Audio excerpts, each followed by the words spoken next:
All right, everybody, thank you so much for joining me today.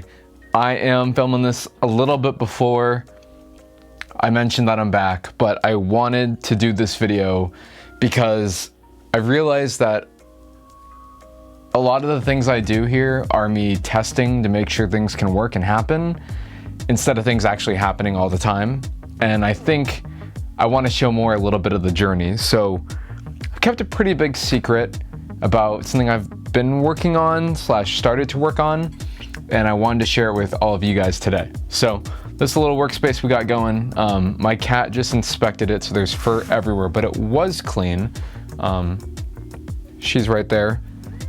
You may see her tail flick up, or you may hear her cry. Anyway, so I'm gonna show you what's in my goodie bag. So this is what it looks like on the surface.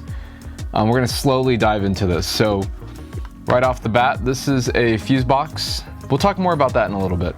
I'm gonna put this back on the ground. I'm gonna slowly walk you through everything I have in here. So this is an F30 start button. Came on a bunch of cars, 2, 3, and 4 series, which is now the last generation. And then this is the plug for it. So we have start button. Not really that exciting. We have it's called a microphone module, I'm pretty sure. This goes in the rooftop of similar cars. I don't know what this is. It's like a noise insulation. Oh, probably if this makes any noise going around, you can't hear it because of this noise pad. Some of you may already know what we got going here. Some of you may have even heard me talk about it. Anyway, we're just gonna keep going through it. This is an OBD port. If you've owned any car after 1996, or 1993, I think it's 96.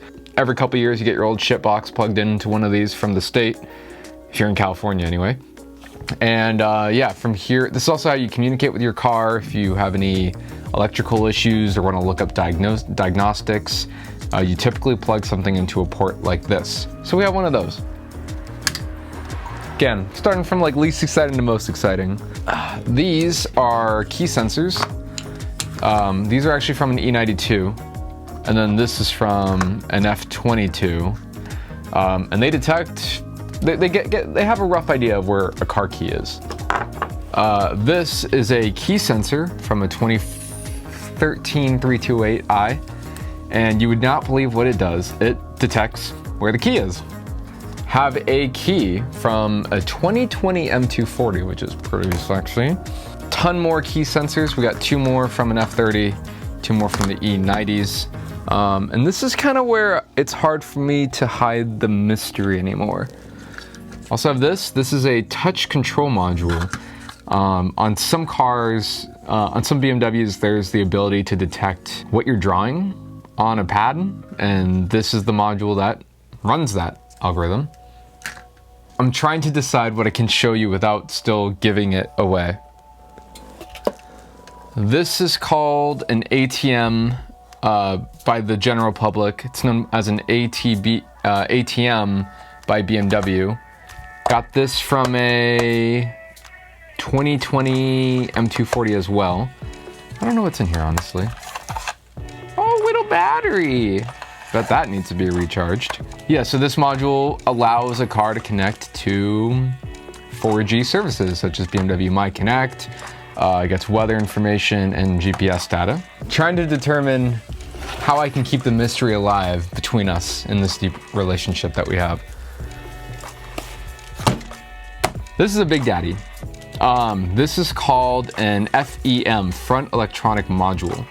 For cars roughly 2012 and newer, BMW is like, you know, it's kind of stupid we throw all these computers everywhere now that we have more systems that need computers.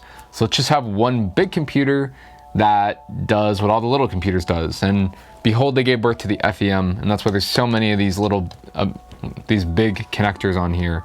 I have all the schematics. This one also looks blank. Yeah, this is also really cool. I mean, this thing does so much. It controls the lights, controls central locking, it pairs communication systems and stuff like that. So now the mystery gets even harder for me to hide. Do leave in the comments if you think you know what's coming next. And if you're past this point, then let me know if you guessed correctly what's coming next. Anyway, All right, for the boys and girls at home who don't know much about BMWs, maybe the mystery is still kept alive. This is called an iDrive control module, internally known as CON. I know, very creative on their part. This allows you to interface with iDrive and spin it like this to navigate back, forward. I actually don't know anywhere you would go up and down, but it does go up and down, and there's quick buttons to get to areas you want to go to really quickly. And the piece de resistance. Oui. This is something called a, what do they call it internally? What do they call it? Oh, head unit. It's basically the computer of the infotainment screen. Anyway, is an iDrive screen. It is a screen for your iDrive. It's an 8.8 inch. It is a touch screen. I will eventually abandon this screen altogether for the plans I have, but this is kind of everything I need for the projects, plural, that I'm planning. There are a few projects here I'm working on. First is integrating the head unit from an F30, the iDrive 6, into my E46. It's a really big undertaking. There are a couple big name companies that allow you to do this. Their support is pretty weak, and you have to buy their module, which is like $700 or $800. Which is a little steep for it, because once you buy everything in front of me and then you buy that module, you're going to be pretty comfortably over $2,000. So now granted, if you get that module, you don't need everything you see in front of me. Your actual cost would probably be around $2,000 or there under at the time of filming. Of course, COVID prices and stuff, inflation, you know, take that with a grain of salt. But yeah, let me talk to you a little bit about what I've learned. Because I've learned a lot, and this is all going to be off the top of my head. This is the main unit needed for the head unit. It's called a head unit, but this is dependent on some other modules. Even if you give it power and ground, it won't actually turn on.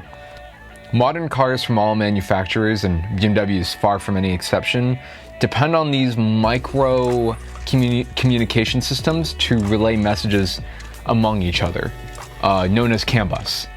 So even if you give this thing power and ground, it still actually won't wake up, because it's going to be looking for a message on CAN bus to say it's time to wake up.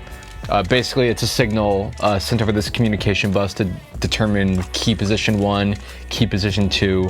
And if you've ever owned a car with iDrive 4, 5, or 6 or later, you'll know that when you turn the car off, the head unit, if you wish, can still stay on, but it's a setting. And the reason you can change it is because it's not on a power relay. When power turns off, the head unit turns off, a message goes to it to tell it to turn off.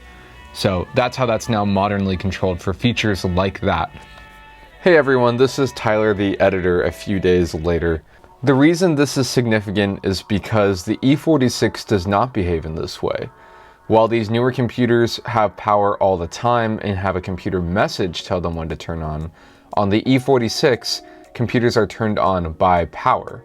On an E46, when you go to key position 1, you're actually bringing power to all the modules that turn on, such as your radio and amplifier. And then when you go to key position 2, other modules such as your traction control module and engine computer turn on. So this difference between power on versus computer message on is the big complexity that I'm trying to describe here. So that means we need some way to tell this what key position we're in. So to set key position 1 or key position 2, we need to be able to detect a key. To detect a key, we need a key. So now it's all kind of coming together. Now the final thing is, I want to test this outside of a car. I want to be testing it right here with you guys. That all sounds great and very optimistic of me, but as you can see, I just have a pile of computers with these cute little things called pigtails. Pigtails are basically the part of a wiring harness that you just snip off. So what's great is that it allows me to be able to unplug. This allows me to unplug and replug these in as if they're factory. So eventually these all will get connected to here, because this is the brain. The FEM determines when the key can be authenticated. It also sends all other modules a signal saying, yep, we can turn on, or nope, we got to turn off.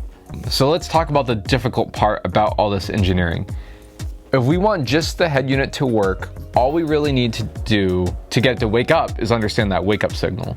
And then I need some sub-processor, probably like a Pi or an Arduino, to tell this head unit that when my car is powered on, probably when it gets a power on a relay, to send a signal to this to tell it to turn on. But if only things were that simple, right? In the next video, I will walk you guys through how I make a wiring harness for all of this. But so stuff like that, you got to find the pinouts for these. These are 2-pin. They actually get powered directly from the FEM. So we'll have to splice and dice a few wires into here to get those working. Then same here, this runs under a few communication wires, which is in this harness probably. Got to splice these wires and get them into here or to the head unit. I have my hands full, but I'm ready to tackle this project.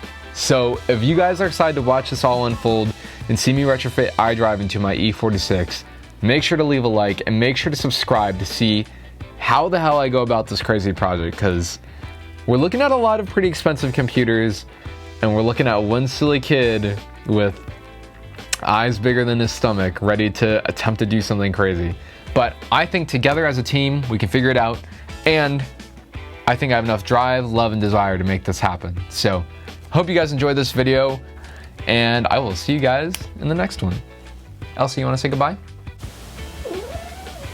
No, not really.